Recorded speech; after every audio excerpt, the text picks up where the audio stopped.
Assalamualaikum warahmatullahi wabarakatuh. Kalau Tuan menangkap balam, jangan ditambat di tengah taman. Dari bunyi sambutan salam, nampaknya jamaah ini belum sarapan. Apa kabar semua muslimin muslimat di Bungawan? Alhamdulillahi rabbil alamin. Allahumma salli ala Sayyidina Muhammad wa ala ali Sayyidina Muhammad. Semoga kita semua mendapatkan syafaat Nabi Muhammad SAW. Amin ya rabbal alamin. Yang berhormat Datuk Sri Panglima Anifah Haji Ahmad. Yang berhormat Datuk Dr. Arifin Muhammad Arif.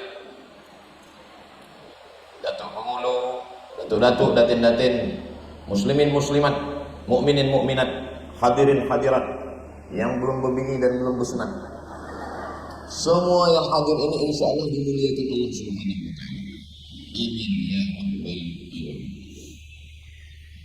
Tajuk yang diberikan kepada saya adalah amanah menjaga negeri dan iman. Ada dua yang perlu kita jaga.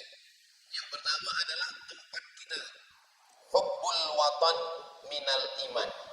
Menjaga tempat negeri kita lahir, tempat kita besar, tempat kita hidup, minal iman. Bagian daripada iman. Bukan hadis Nabi. Ini kata-kata hikmah. Sebab Nabi Muhammad SAW dia duduk selama 10 tahun di kota Al-Madinah Al-Munawwarah. Itulah mengapa disebut dengan Madani. Madani maksudnya orang Madinah. Kalau orang Makkah, Makki.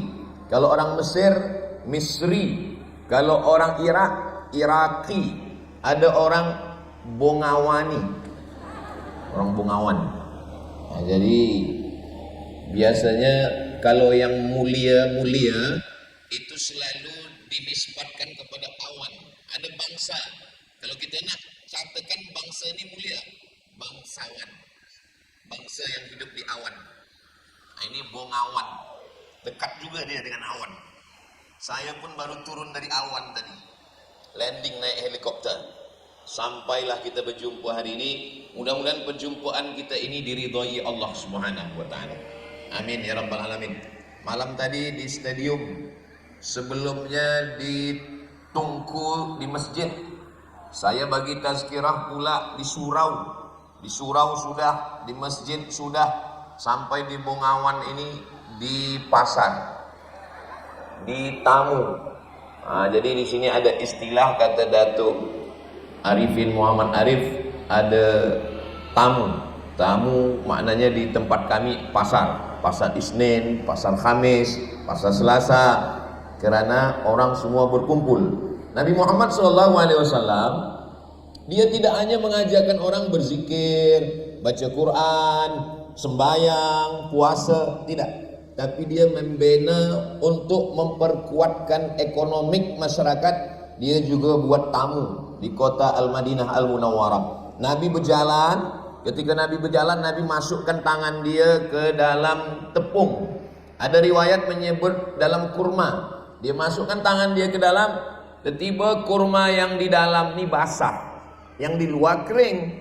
Biasa orang kalau dia nak beli kurma atau beli tepung gandum, dia beli yang kering. Sebab kalau basah ni busuk. Bila Nabi masukkan tangan dia ke dalam, Nabi rasa di dalamnya ada basah. Lalu Nabi tanya, wahai peniaga, kenapa yang di dalam ini basah? Kenapa yang di luar ni kering? Kata peniaga menjawab, asabahul matar. Kena hujan ya Rasulullah. Lalu kena hujan, tepung yang di dalam ni basah. Saya ambil tepung yang kering, saya letakkan di luar. Sehingga orang yang membeli dia tengok kering. Tapi bila nak disukat, nak ditimbang, dia masukkan yang basah sekali. Marah Nabi. Apa kata Nabi? Man ghasyana falaysa minna. Siapa yang menipu, siapa yang berkhianat, dia bukan umat Nabi Muhammad sallallahu alaihi wasallam. Nabi-nabi sebelumnya tak ada masuk ke tamu, tak ada masuk ke pasar. Sebab nabi-nabi sebelumnya hanya beribadah saja. Nabi Isa hanya beribadah saja. Nabi Musa hanya beribadah saja. Tapi Islam dia memberikan dua. Dalam doa kita yang selalu kita baca, Rabbana atina fid dunya hasanah wa fil akhirati hasanah.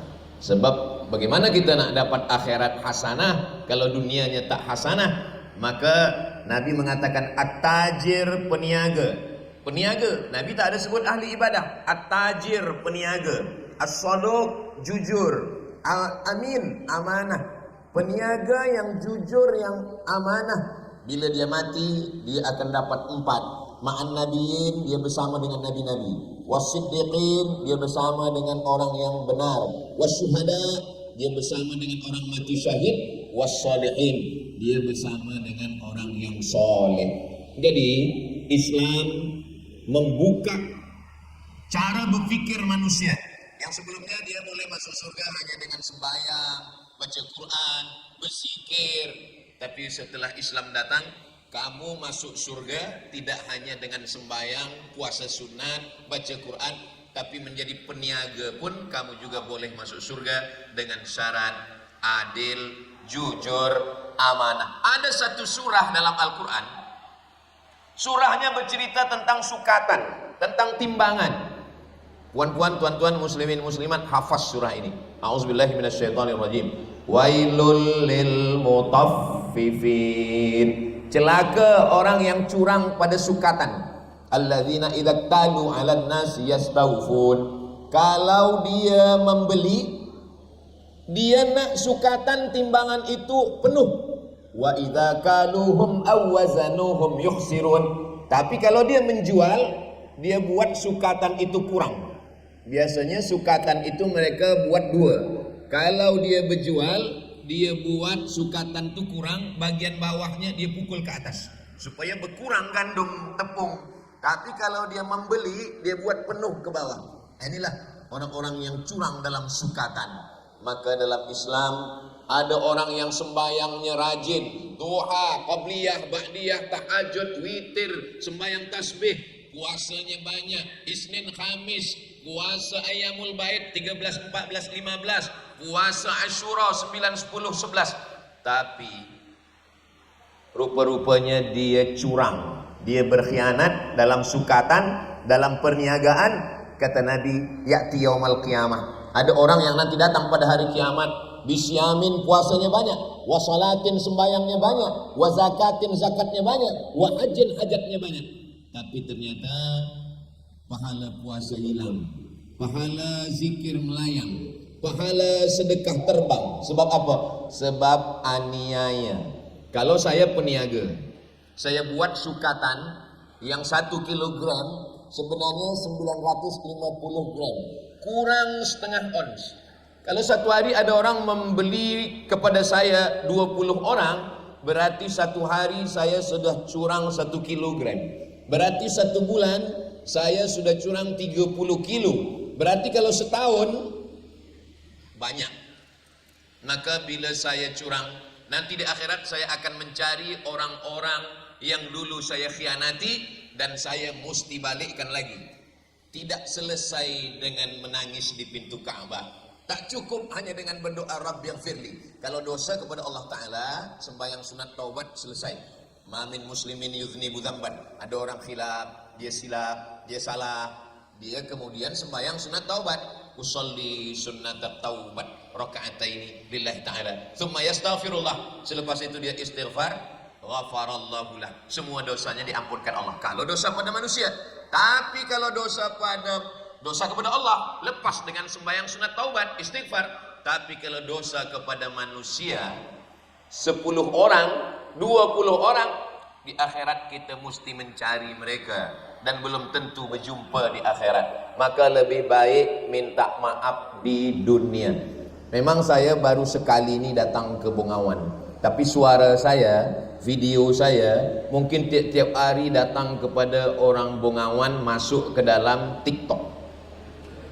Mungkin ada kata saya yang menyinggung perasaan, mungkin ada cakap saya yang merosakkan perasaan hati dia.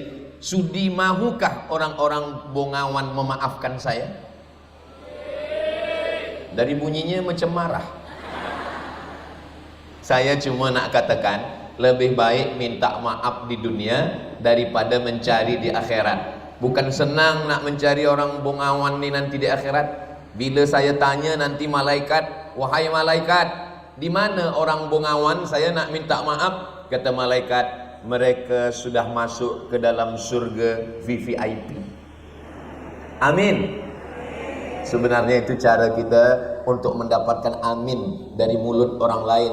Mungkin kalau doa saya tak dikabulkan Allah untuk diri saya sendiri, tapi kalau doa orang lain kita, dia doakan kita. Saya dari hari Kamis dari Kuala Lumpur, Pekanbaru ke Kuala Lumpur 50 minit. Dari Kuala Lumpur saya terus ke Sibu. Dari Sibu ke Daru. Dari Daru ke Muka. Dari Muka ke Bintulu. Dari Bintulu ke Miri. Dari Miri ke Kota Kinabalu. Dari Kota Kinabalu lupa dah tak mana-mana. Malam tadi pula kami di Lahad Datu. Selepas Lahad Datu, hari ini sampailah ke Bungawan. Dan ini last sekali. Ini tazkirah yang last sekali. Selepas ini nanti kami akan ke Kuala Lumpur. Dari Kuala Lumpur balik ke Pekanbaru. Jadi sebenarnya ini saya ni dah habis tenaga dah. Dah tak ada lagi. Dah ibarat nak mengaji dah sadaqallahul azim. Saya fikir nanti di Bungawan ni saya tak boleh lagi bersuara kuat. Mungkin nanti di Bungawan ni saya tak ada cerita tentang dunia. Saya hanya cerita tentang mati saja lagi. Marilah kita ingat mati. Semua kita akan mati. Rupanya bila sampai ke Bungawan, lupa pula pada mati. Sebab biasa orang kalau di masjid dia cerita mati. Dalam surau dia biasa ingat membahaskan tentang kematian, tapi bila dah di pasar, di tamu, dia ingat kepada dunia. Banyak orang ketika dia sudah bertaubat, dia tinggalkan niaga. Tuan Haji, ya. Dulu Tuan Haji peniaga, ya. Sekarang macam mana? Niaga saya dah saya tinggalkan Ustaz. Saya ingin mati, tapi tak mati-mati. Siapa yang meninggalkan niaga, maka umat Islam akan lemah. Karena Nabi tidak mengajarkan meninggalkan niaga. Siapa yang meninggalkan perniagaan, maka Islam akan jatuh. Allah suka kepada umat Islam yang kuat, yang kaya. Al-mu'minul qawi, orang muslim mukmin yang kuat. Kuat badannya, kuat imannya, kuat duitnya, kuat hartanya. Khairun, dia lebih baik. Wa ahabbu ilallah, lebih dicintai Allah. Minal mu'minid dha'if, daripada mukmin yang lemah. Apa kata Sayyidina Ali? Kada al-faqru ayyakuna kufran. Hampir saja orang fakir menjadi kafir. Fakir, kafir, tipis, setipis kulit bawang. Orang fakir, kalau dia lama-lama fakir, boleh jadi kafir. Maka orang Islam tidak disuruh menjadi fakir. Dikhawatirkan dia akan jatuh menjadi kafir. Jadi memang saya selama perjalanan dakwah, ziarah dakwah ini baru hari inilah. Dulu saya pernah dibawa oleh yang berhormat Datuk Dr. Arifin Muhammad Arif di Malam. Kita buat juga di Tamu, di pasar juga, di Membakut masa itu. Tapi selepas itu saya dibawa hanya ke surau, ke masjid. Hari ini saya amat sangat senang sekali. Sebab banyak orang yang kadang dia tak nak pergi ke surau. Kenapa dia tak nak pergi ke surau dengan tazkirah? Sebab beberapa kawan dia pergi ke surau, 2 kali ke surau meninggal. Maka saya memang selalu bila ada ziarah dakwah, saya minta supaya tazkirah dibuat di lapangan bola sepak, dibuat di stadium, dibuat di pasar. Sebab apa? Sebab memang ada beberapa orang yang takut ke surau. Saya ni takutlah ke surau. Kenapa? Surau ni menakutkan Ustaz Abdul Somad. Di hadapan pintu sebelah kanan ada pula peti jenazah. Masuk ke dalam, ustaznya semua cerita tentang mati. Malam ini tazkirah kita tentang malam pertama di alam barzakh. Esok ustaz pula cerita mati. Sampai jamaah ni lupa nama ustaz. Itu ustaz siapa? Ustaz mati. Sebab bila dia datang cerita mati saja. Inilah yang membuat Islam cerita mati tak salah. Sebab Nabi mengatakan wa kafa bil mauti wa'iza. Cukuplah kematian sebagai nasihat. Kullu nafsin dha'iqatul maut. Semua yang bernyawa pasti mati. Tapi umat Islam ditakut-takutkan dengan kematian sehingga meninggalkan pasar, meninggalkan niaga, meninggalkan ekonomi, meninggalkan politik, meninggalkan sains. Umat Islam jadi lemah. Umat Islam ini menjadi kuat. Coba kita tengok ibadah-ibadah kita. Semua ibadah kita ini pakai harta. Apa ibadah yang paling besar amal jariahnya? Man bana masjidan. Siapa yang membina masjid?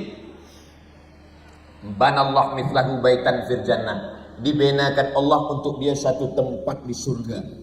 Amal yang paling besar, yang pahalanya mengalir sampai hari kiamat, membina masjid. Siapa yang boleh membina masjid kalau bukan orang kaya? Yang membina masjid orang kaya. Kita doakan anak cucu kita semuanya kaya-kaya membina masjid nanti insyaallah. Amin. Saya berdoa kepada Allah, mudah-mudahan anak saya ketiga-tiganya nanti membina masjid. Nanti dia akan bina masjid. Masjid pertama Masjid As-Somad. Masjid yang kedua Somad 2. Masjid yang ketiga Somad 3. Apalah yang boleh dibalaskan anak kita. Puan-tuan juga anak-anak dia nanti akan membina masjid nanti insyaallah. Amin. Saya membina masjid. Nama masjidnya saya buat Masjid Hajjah Rohana. Orang tanya, masjid biasa Masjid Al-Ikhlas, masjid biasa Masjid At-Taqwa, masjid biasa Masjid Al-Jihad. Kenapa Ustaz buat nama orang Masjid Hajjah Rohana? Nama perempuan yang sudah mengandung saya 9 bulan 10 hari, menyusukan 2 tahun, meregang nyawa melahirkan saya. Saya tak boleh membalaskan apa-apa. Bila dia meninggal, saya buka dalam lemari dia, saya dapat cincin, dapat gelang, dapat rantai, dapat semua emas-emas, dapat duit-duit, saya belikan tanah. Selepas itu ada beberapa jamaah tolong, kemudian kami pun bina masjid. Gambarnya dah saya posting di Instagram Abdul Somad Official. Yang belum follow, tolong follow. Apa yang Ustadz nak ingin sampaikan? Bahwa ibadah dalam Islam dengan harta. Iza mata ibnu Adam. Sebetulnya bunyi hadisnya bukan itu. Selalu orang sampaikan iza mata ibnu Adam. Bunyi hadisnya dalam Sahih Muslim, iza matal insan. Kalau manusia mati, inqata'a amaluhu, amalnya putus. Apa yang mengalir? Shadaqatun jariyah, sedekah. Siapa yang boleh bersedekah? Orang kaya yang ada harta. Sembayang tidak sah kalau tidak menutup aurat. Aurat lelaki bainas surrati war rukbah, dari pusat hingga ke lutut. Siapa yang boleh menutup aurat dari pusat hingga ke lutut? Pakai kain. Kain dari mana datang? Dari kapas menjadi benang, benang ditenun menjadi kain. Kain dibeli dengan uang, mesti ada harta. Puasa juga dengan harta.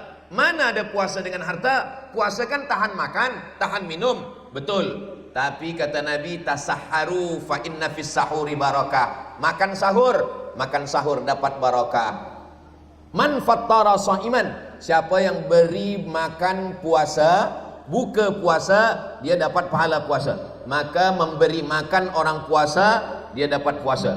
Saya tahun 2003, sekarang dah 2025, 22 tahun yang lalu, saya belajar master sebelum ke Maghribi. Saya belajar di Kajang, dekat penjara Kajang.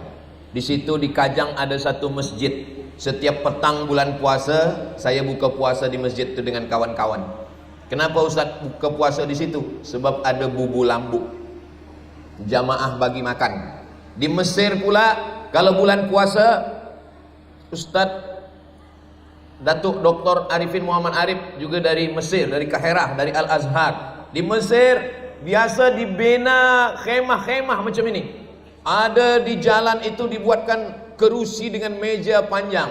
Biasa kalau dah pukul 6:30 azan maghrib. Pukul 6 semua orang sudah ramai menunggu buka puasa. Mesir tak kaya macam Saudi Arabia. Kalau Saudi Arabia mereka bersedekah sebab minyak dia banyak. Tapi Mesir, negeri yang sebenarnya tidak kaya, susah, tapi orang bersedekah ramai. 3 hari. Hari pertama ayam, hari kedua ikan, hari ketiga kambing, Ayam itu orang Mesir memotong ayam 2 kali potong. Potong 1, potong 2. Ayam hanya 4 saja. 1 ekor ayam untuk 4 orang.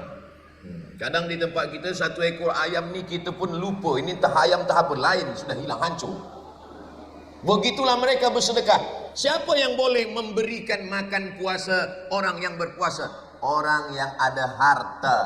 Syahadat, salat, zakat. Yang boleh berzakat orang yang sampai nisab. 40 ekor kambing, 1 kambing. 5 ekor onta, 1 kambing.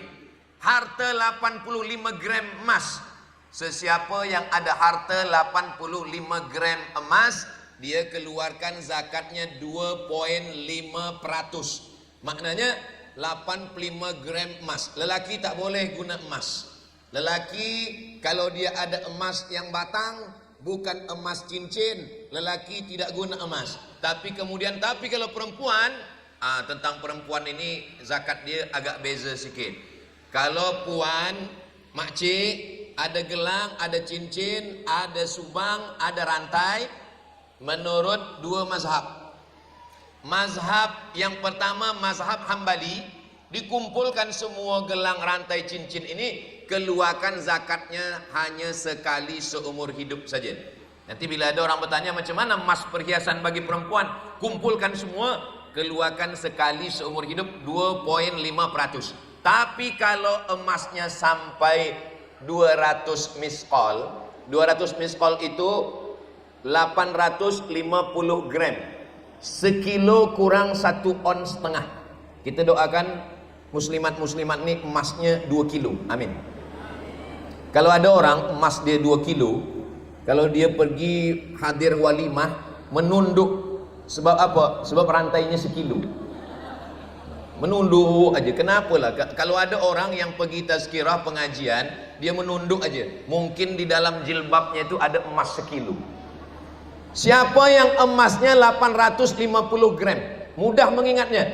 Kalau nisab emas laki-laki 85 gram. Kalau perempuan perhiasan 850 gram, maka zakatnya tetap 2,5%. Dikeluarkan zakat. Saya cuma ingin nak mengatakan, sembayang dengan harta, puasa dengan harta, zakat memang harta, haji. Hajilah yang paling banyak mengeluarkan harta. Saya tak tahu di Sabah ni berapa lama menunggu. Kalau di Pekanbaru Riau itu bila dia register sekarang 2025, dia baru boleh pergi haji 2045. 20 tahun menunggu, Datuk. Di Sabah berapa tahun? 50 tahun. 50 tahun. Jadi registerlah dari sekarang. Rupa-rupanya Sabah lebih lama pula lagi. Jadi kalau saya sekarang register haji, bayar, ada pun duit sekarang bayar haji. Sekarang umur 25 tahun. Saya lahir 1977. Sekarang umur 48 tahun. Jadi kalau 20 tahun, maknanya kalau saya sekarang register 20 tahun lagi 2045, saya baru boleh pergi berangkat ke Makkah 2055, 2035, 2045. Berarti umur saya 68 tahun. Sudah lebih umur Nabi Muhammad SAW. Kita doakan mudah-mudahan kita semua panjang umur, sehat badan, sampai berhaji dan umrah ke Baitullah insyaAllah. Berapa bayar flight pesawat kapal terbang, berapa bayar hotel, berapa bayar bas, berapa bayar makan, semua ibadah ini dengan harta. Jadi kalau ada orang yang tak mementingkan harta, sesungguhnya dia bukan ajaran Islam. Tapi, ini mesti tapi, innama amwalukum, harta kamu, wa auladukum, anak kamu, fitnah. Islam datang bukan menyuruh kita meninggalkan dunia. Apa kata Nabi waktu haji wada? Laisa bi khairikum man taraka dunyahu li akhiratihi. Orang yang baik bukan orang yang meninggalkan dunia untuk dapat akhirat. Wala akhiratahu li dunyahu. Bukan pula mengejar akhirat hingga tinggal dunia, mengejar dunia lupa akhirat. Bukan. Liusiba minhuma jami'an. Dapat dua-duanya. Mudah-mudahan kita semua yang hadir ini dapat dua-duanya insyaallah. Rabbana atina fid dunya hasanah wa fil akhirati hasanah wa qina azabannar. kalau menangkap burung merpati, burung ditangkap masuk ke dalam. Kalau sudah dibagi air putih, boleh bercakap 2 jam. Terima kasih Datuk Lurah kita. Saya dibagi minum, Masya Allah. Ini kalau dah ada air putih macam ini lama tazkirah. Muslimin muslimat yang dimuliakan Allah Subhanahu wa taala, menjaga negeri dengan harta. Sebab kalau tidak ada harta, kita tak ada kuasa. Sebab kalau kita tak ada kuasa, kuasa boleh diambil orang lain. Maka Nabi Muhammad SAW membuat pasar. Kenapa dia tidak guna pasar orang Yahudi? Sebab orang Yahudi curang, jahat, khianat. Maka dibuatlah pasar di Madinah. Di mana pasar Madinah itu? Letak pasar Madinah itu, tamu Madinah itu letaknya di pintu Babus Salam. Pintu Babus Salam yang sekarang. Masjid Nabawi zaman Nabi kecil. Ini kubur Nabi, ini mimbar Nabi. Dari mimbar Nabi ke kubur Nabi 22 meter. Ke belakang 15 meter. Itulah Masjid Nabawi yang kecil. Kemudian masjid ini dibuat besar. Sekarang ada pintu masuk, perempuan tak boleh masuk dari pintu itu. Yang masuk hanya lelaki, namanya Babus Salam. Babus Salam itulah tempat masuk sekarang lelaki. Disitulah dulu pasar kota Madinah. Nabi pernah khutbah, tiba-tiba semuanya sibuk mengurus pasar pada hari Jumat.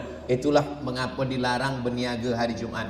Iza nudiya lis-salati min yaumil jum'ah. Kalau sudah azan pada hari Jumat, fas'au ila zikrillah. Pergilah sembahyang Jumat, wadharul bai', tinggalkan perniagaan jual beli. Siapa yang jual beli pada hari Jumat, azan Jumat sampai salam hari Jumat, jual belinya rosak, maka hari Jumat tetap boleh berniaga pagi sampai azan Jumat, tutup kedai. Khutbah Jumat, selepas khutbah Jumat sembahyang Jumat, selepas sembahyang Jumat baru buka balik. Begitulah supaya orang boleh sembahyang, tapi tidak boleh ditutup selama-lamanya.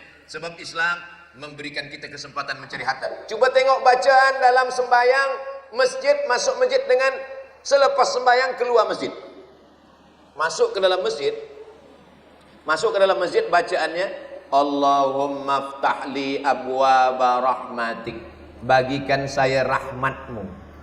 Doa masuk masjid, Allahumma ftahli abwaba rahmatik, bukakan saya pintu rahmat engkau ya Allah. Tapi doa keluar masjid beza. Doa keluar masjid tak minta rahmat. Allahumma inni as'aluka min fadlik, beri saya rezekimu. Kenapa keluar masjid minta rezeki? Sebab bila keluar dari masjid terus ke pasar. Keluar dari masjid ke pasar, dia akan berniaga. Maka dalam Islam dikatakan, idza qudiyatis shalah, kalau sudah selesai sembahyang, fantashiru fil ard, bertebaranlah di atas muka bumi, wabtaghu min fadlillah, carilah rezeki karunia Allah Subhanahu wa taala. Dan bila kita baca sejarah Islam, yang membawa Islam ke negeri Melayu ni, yang disebut dengan negeri Melayu ni maksudnya adalah dari mulai ujung Aceh, Sumatera sampai ke Semenanjung, masuk ke Borneo, sampai ke Sulawesi, sampai ke Papua. Itu semua dulu disebut dengan negeri Melayu. Semua negeri ini yang membawa Islam ke negeri ini adalah peniaga. Sebetulnya ini perlu diluruskan. Sebab kalau dikatakan yang membawa Islam ini peniaga, maknanya dia jahil, dia tak tahu agama. Yang sebetul-betulnya adalah mereka ulama yang juga peniaga. Dia memang ulama, tapi dia peniaga. Yang membawa Islam ke tempat kita ini bukan tentera. Kalau dia bawa Islam ini tentera, dia cabut pedang, siapa yang tak masuk Islam, pancung kepalanya. Tapi Islam datang ke tempat kita dengan lemah lembut. Wa ma arsalnaka illa rahmatan lil alamin. Lemah lembut.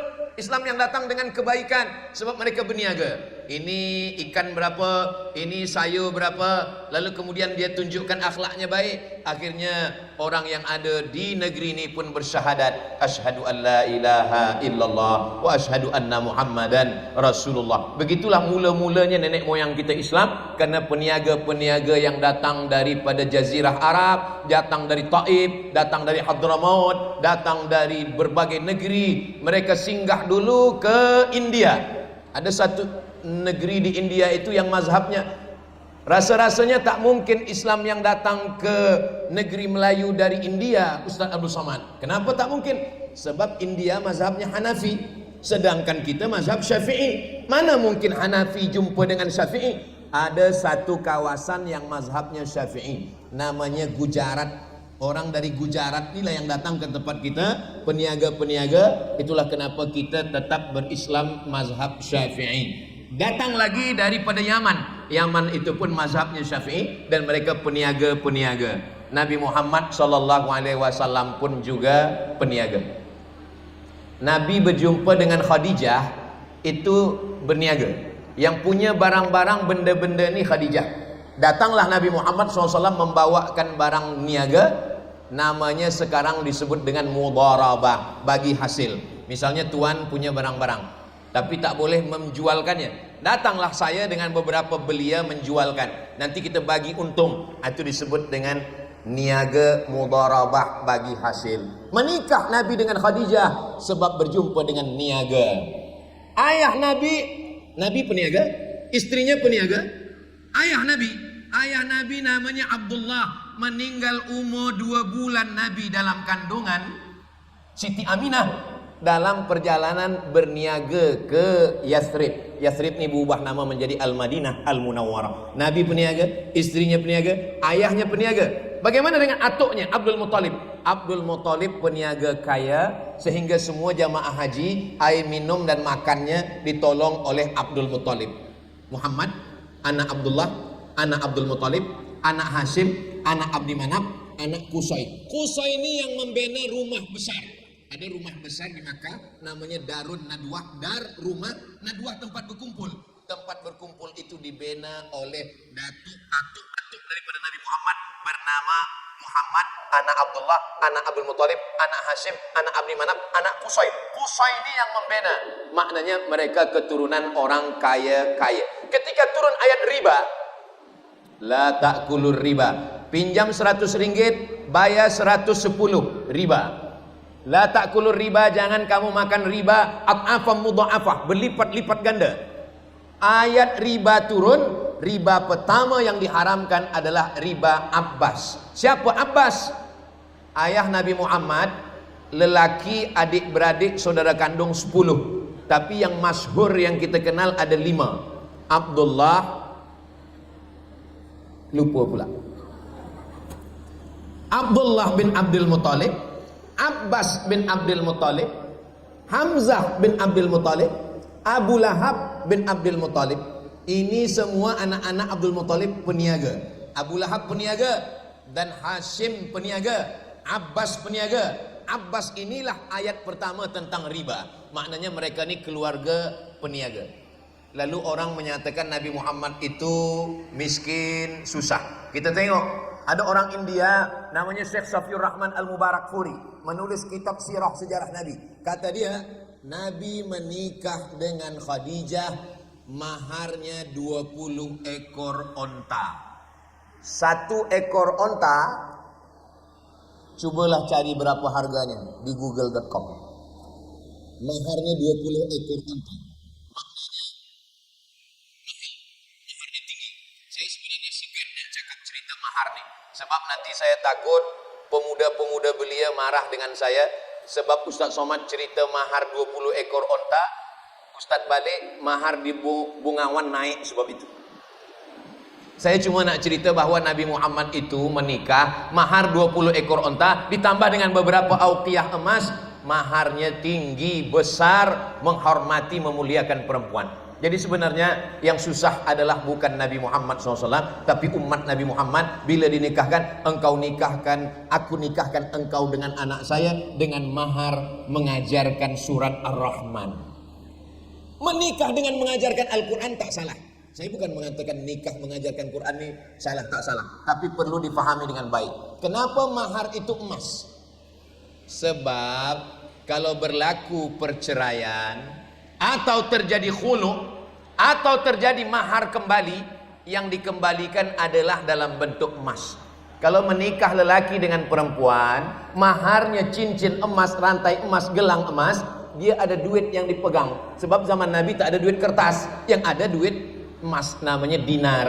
Jadi ada yang dipegang untuk buka bisnis usaha, untuk berniaga. Tapi kalau tentang menikah mengajarkan ayat Quran, memang ada hadisnya. Ketika Nabi SAW sedang tegak berdiri, tiba-tiba saja tegak seorang perempuan. Apa kata perempuan itu? Inni wahabtu laka nafsi. Saya memberikan diri saya pada engkau ya Rasulullah. Tapi Nabi terus saja bercakap. Dia memberikan dirinya kepada Nabi. Nabi macam tak ada peduli, Nabi terus bercakap. Lalu kerana dia tetap tegak, tegaklah seorang lelaki. Kata lelaki itu, ya Rasulullah, kalau engkau tak mahu, nikahkan sajalah dengan saya. Lalu kemudian Nabi bertanya, alhamdulillah sampai sekarang belum ada lagi yang macam ni terjadi. Lalu kemudian kata Nabi, kamu mau menikah dengan dia? Iya. Iltamis walau khataman min hadidin. Pergi balik ke rumah, cari maharnya. Dia cari ke rumah, mahar tak ada. Cuba cari kain, cincin besi ada, cincin besi pun tak ada ya Rasulullah. Kain ada, kain ada satu ya Rasulullah. Nak buat mahar? Iya. Kalau kain satu dipakai istri engkau, nanti kau sembahyang pakai apa, kata Nabi. Lalu kemudian dia pun diam, malu, dia pun balik. Karena dia malu, tak jadi nikah, dia pun balik. Nabi panggil dia. Kata Nabi, sini sekejap. Hal ma'aka minal Quran? Engkau ada hafaz Quran? Rupanya Quran pun tak pula hafaz semua. Suratu kada wa suratu kada, suratu kada. Saya ada hafaz surah ini, surah ini, surah ini. Nabi menikahkan dia. Itulah akad dengan mengajarkan Quran. Zawwajtukaha bima ma'aka minal Quran.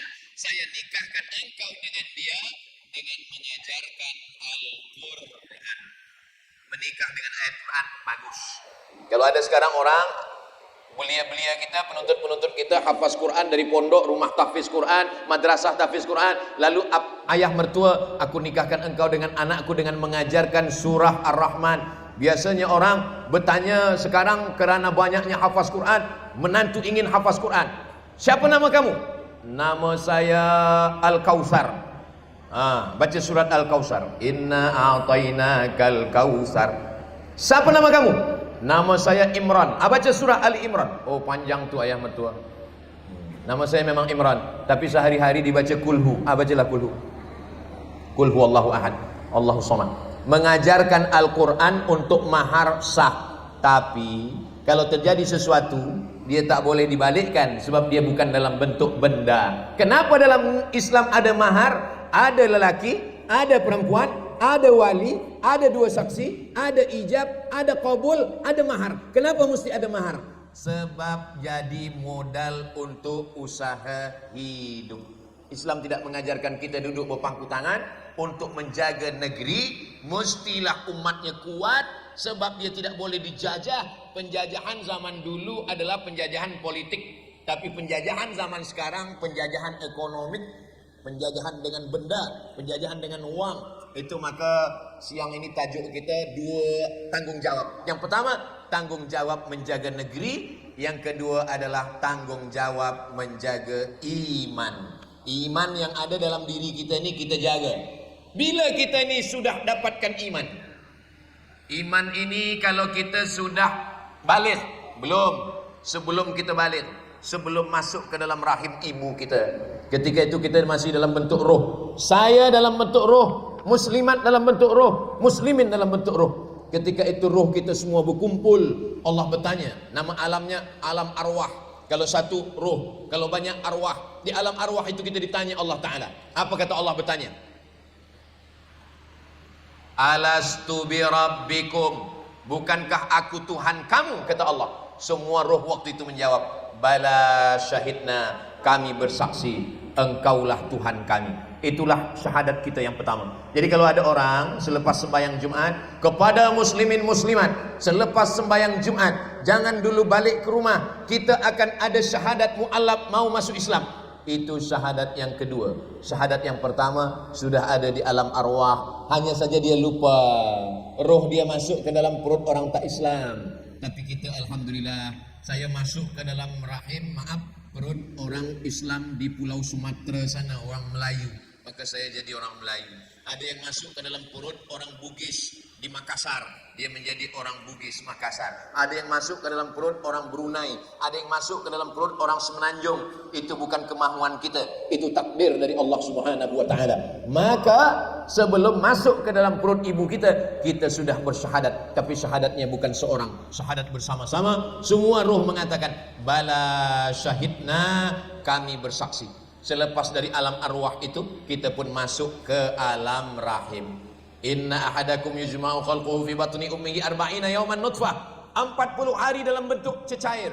Summa yakunu alaqatan misla dzalik, 40 hari dalam bentuk darah. Summa yakunu mudghatan misla dzalik, 40 hari dalam bentuk daging. 40 hari dalam bentuk cecair, 40 hari dalam bentuk darah, 40 hari dalam bentuk daging. 40 120, 4 bulan. Selepas 4 bulan, yursalul malaku, Allah kirim malaikat. Malaikat membawa ruh yang sudah bersyahadat tadi. Masuklah ke dalam rahim, berdetaklah hidup, ditunggulah hingga 9 bulan 10 hari, lahir, diingatkan lagi dia dengan tauhid. Itulah ayah azan di telinga sebelah kanan. Asyhadu an la ilaha illallah. Azan di tengah telinga sebelah kanan. Dan kemudian diingatkan lagi, subuh ingat, zuhur ingat, asar ingat, maghrib ingat, isya ingat. At-tahiyatul mubarakatus salawatut thayyibatu lillah. Assalamualaikum ayuhan nabi wa rahmatullahi wa barakatuh. Wassalamu alaina wa ala ibadillahi shalihin. Asyhadu an la ilaha illallah.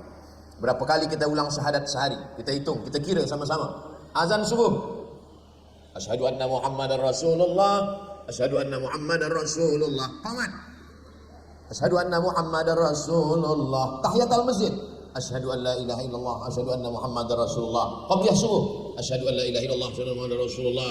Salat subuh, asyhadu an la ilaha illallah, asyhadu anna muhammadar rasulullah. Zuhur, asar, maghrib, isya, satu hari kita ulang syahadat. Sebelum nikah, apa kata qadhi kepada wali? Asyhadu an la ilaha illallah. Kenapa diulang syahadat? Sebab takut mungkin syahadatnya sudah batal. Mentajdid, takut khawatir syahadatnya rosak. La yazni zani hina yazni wa huwa mu'min. Orang yang berzina imannya keluar. Wala yasriqus sariqu hina yasriqu wa huwa mu'min. Orang yang mencuri imannya tanggal. Wala yashrabus syaribu hina yashrabu wa huwa mu'min. Orang yang minum khamar imannya lepas dari badan. Yang meriwayatkan hadisnya Abdullah bin Abbas. Kata Abdullah bin Abbas, orang yang mencuri imannya tanggal, orang yang berzina imannya lepas, orang yang minum khamar imannya tercabut dari badan. Nama muridnya Ikrimah. Ikrimah ini bertanya, ayun za'ul iman, apakah iman ini boleh lepas dari badan? Fashabbaka baina asabi'ihi, dia masukkan tangannya ke dalam jari-jari. Hakadha yunza'ul iman. Beginilah iman ini lepas dari badan. Hakadha yunza'ul iman. Beginilah iman lepas dari badan. Ketika orang berzina, lepas iman. Ketika orang mencuri, lepas iman. Ketika orang guna sabu-sabu dadah, lepas iman. Bila imannya balik? Hina taba. Ketika dia bertaubat, iman balik. Macam mana ketika iman lepas, malaikat maut datang. Mati dalam keadaan berzina, maaf. Mati dalam keadaan dadah, mati dalam keadaan mabuk, mati dalam keadaan korap, mati dalam keadaan mencuri. Iman sedang lepas, malaikat maut mencabut nyawa. Itulah mengapa kita selalu minta Allahumma khtim lana bi husnil khatimah. Mudah-mudahan kita semua mati husnul khatimah insyaallah. Lahirnya dibisikkan ke telinga sebelah kanan. Asyhadu an la ilaha illallah. Matinya pun dibisikkan ke telinga sebelah kanan. Penuntut-penuntut, pelajar-pelajar, bisikkan ke telinga ayah kita bila dia nak mati, ke telinga sebelah kanan, la ilaha illallah. Kalau anak tak ada, puan, isteri yang membisikkan ke telinga sebelah kanan. Esok kalau ada laki yang tak sembahyang subuh, bisikkan ke telinga sebelah kanan, la ilaha illallah. Dah pernah cuba? Esok cuba. Yang tak sembahyang subuh, insya-Allah dia terjaga subuh. Dia sangka dah marab buka, rupanya masih hidup lagi. Sebab kita ni kalau tak diingat-ingatkan, fadzakir, ingat-ingatkanlah. Inna fa'ati dzikra. Manusia ni semuanya rugi. Innal insan, manusia ni semuanya rugi.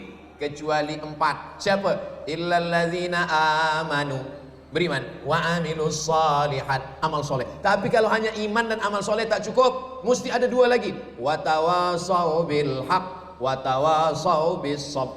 Datuk Seri sudah beriman, sudah beramal soleh, cukuplah kalau untuk diri sendiri. Tapi beliau ingin supaya jangan hanya setakat iman dan amal soleh. Beliau ingin wa tawasau bil haq, wa tawasau bis sabr. Ustaz Abdul Somad nanti sebelum ke airport ada waktu, nanti lalu dari Lahad Datu, nanti singgah sekejap di Bungawan, bagikan wa tawasau bil haq, saling menasihati dalam kebenaran, wa tawasau bis sabr, saling menasihati dalam kesabaran.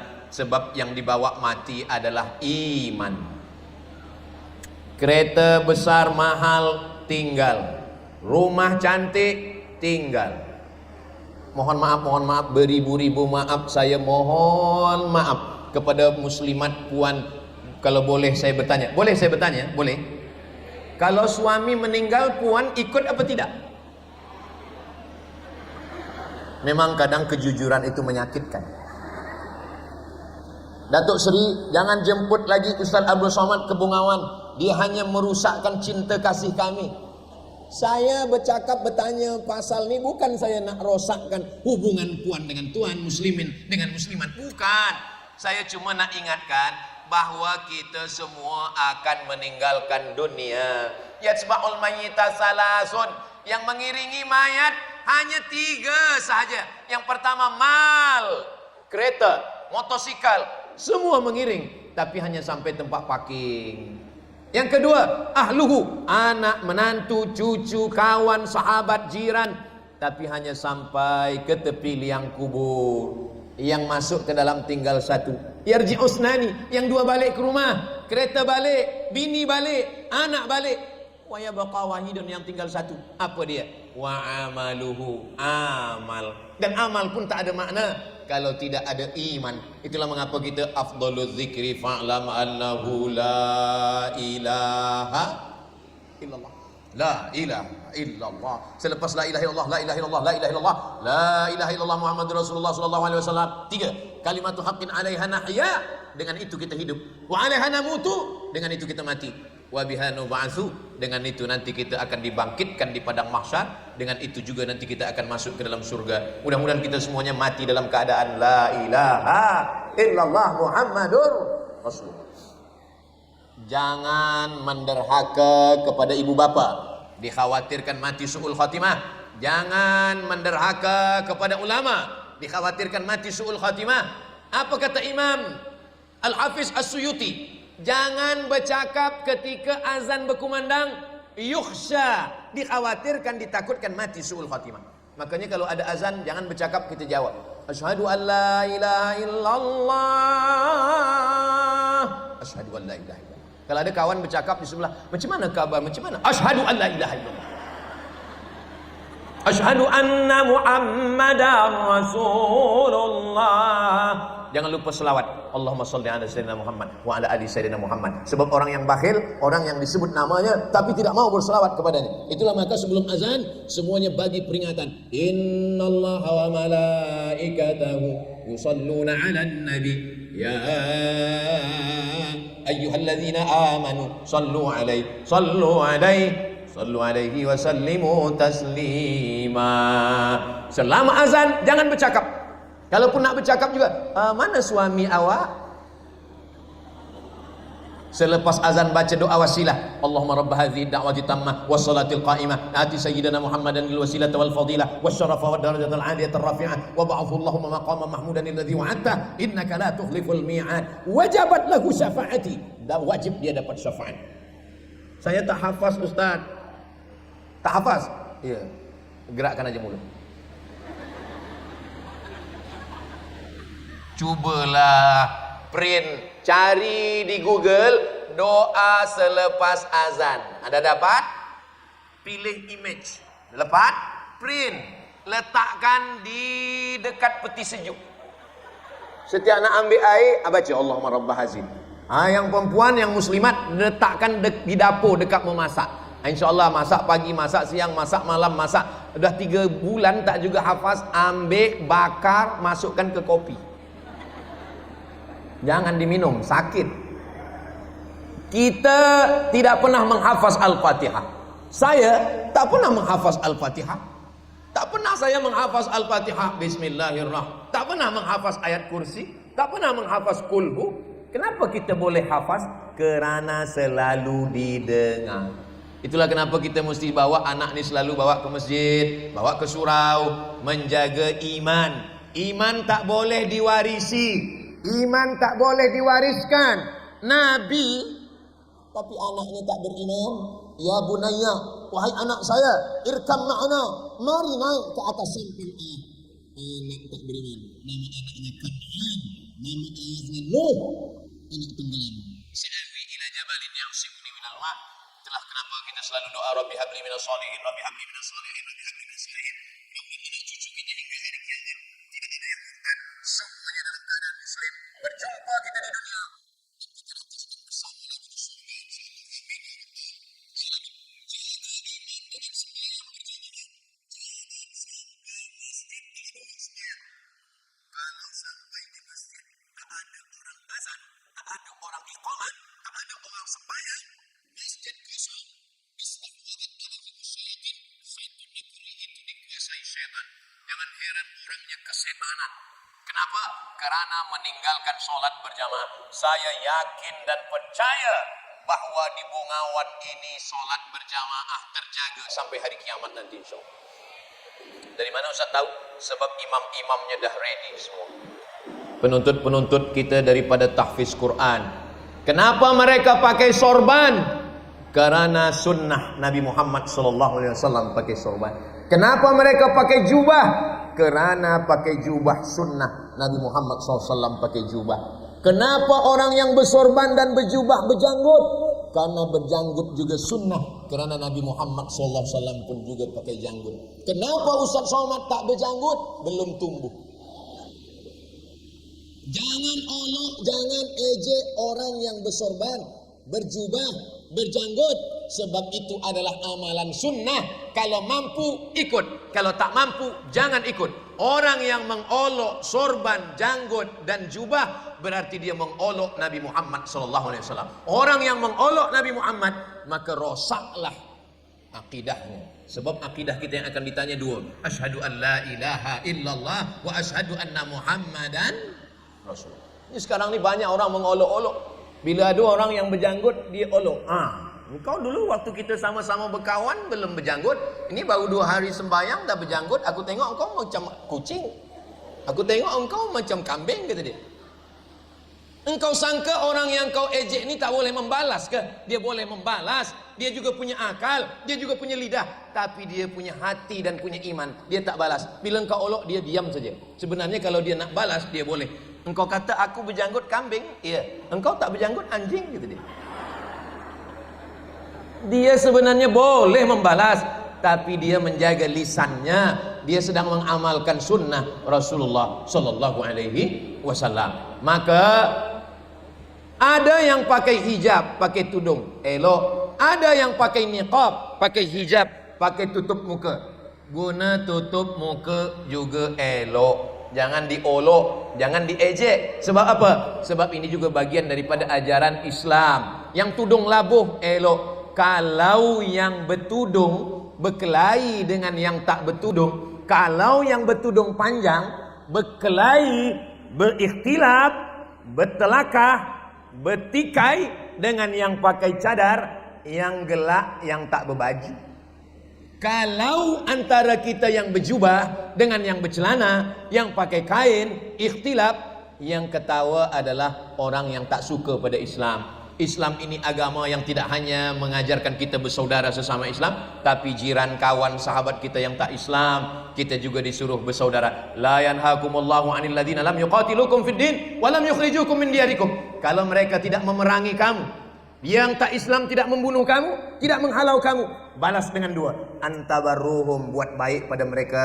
Wa tuqsitu ilaihim, bersikap adil pada mereka. Tengok hebatnya Islam. Kalau dia tidak perangi kamu, dia tidak halau kamu, kamu boleh balas dengan 2. Kamu boleh buat baik dan kamu bersikap adil. Jangan kerana banjir, sungai naik air, hujan lebat, ada orang tenggelam, Kalau kita tengok ada orang nak tenggelam, kita ambil tangannya, kita tolong. Bukan kita tanya, agama engkau apa? Islam, aku tolong. Kau tak Islam, tidak, matilah.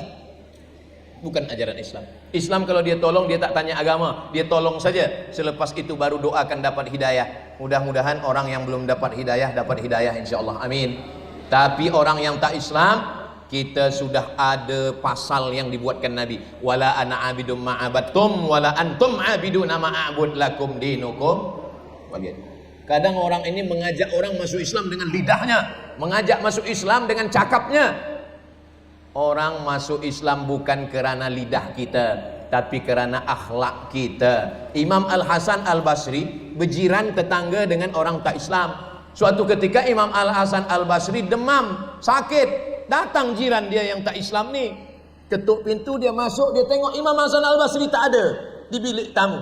Dia tanya, mana Hasan Al-Basri? Hasan Al-Basri ada dalam bilik tidur sebab dia tak boleh keluar. Tetamu dia yang tak Islam ni masuk ke dalam bilik tidur dia. Rupa-rupanya Imam Hasan Basri memang demam berat, tak boleh keluar. Di sudut bilik dia ada bejana menampung air dari atas. Jiran dia bertanya, Hasan Basri, ya, air apa ni? Saya tak tahu. Air ni dari menetes dah lama. Lah berapa lama engkau tampung air ni? Isruna sanah, 20 tahun. Kata dia, kalau saya tak silap, ini air tandas saya. Ke bilik engkau dah 20 tahun engkau tampung, kau tak pernah komplain, kau tak pernah marah, kau tak pernah mengamuk. Agama apa yang mengajarkan engkau lembut macam ini, Hasan Basri? Saksikanlah wahai Imam Al-Hasan Al-Basri. Imam Hasan Basri ini tabi'in, Nabi, sahabat, tabi'in di Basrah, Irak. Saksikanlah wahai Imam Al-Hasan Al-Basri. Asyhadu an la ilaha illallah wa asyhadu anna Muhammadan Rasulullah. Orang masuk Islam bukan kena cakap kita, orang masuk Islam bukan kena lisan kita, tapi orang masuk Islam karena kelembutan akhlak kita. Maka kedatangan Nabi, innama bu'istu liutammima makarimal akhlak. Tadi saya mula tazkirah ni pukul 10 suku, sekarang dah pukul 11 suku. Di mana-mana saya tazkirah memanglah 60 minit sesuai dengan yang tertulis di tempat minum 600 ml. Sebenarnya kalau airnya sedikit macam ni 30 minit saja. Tapi di Bongawan ni Masya Allah, resi-resinya. Kalau saya tazkirah sejam lagi masih sanggup. Masih kuat. Saya tak sanggup.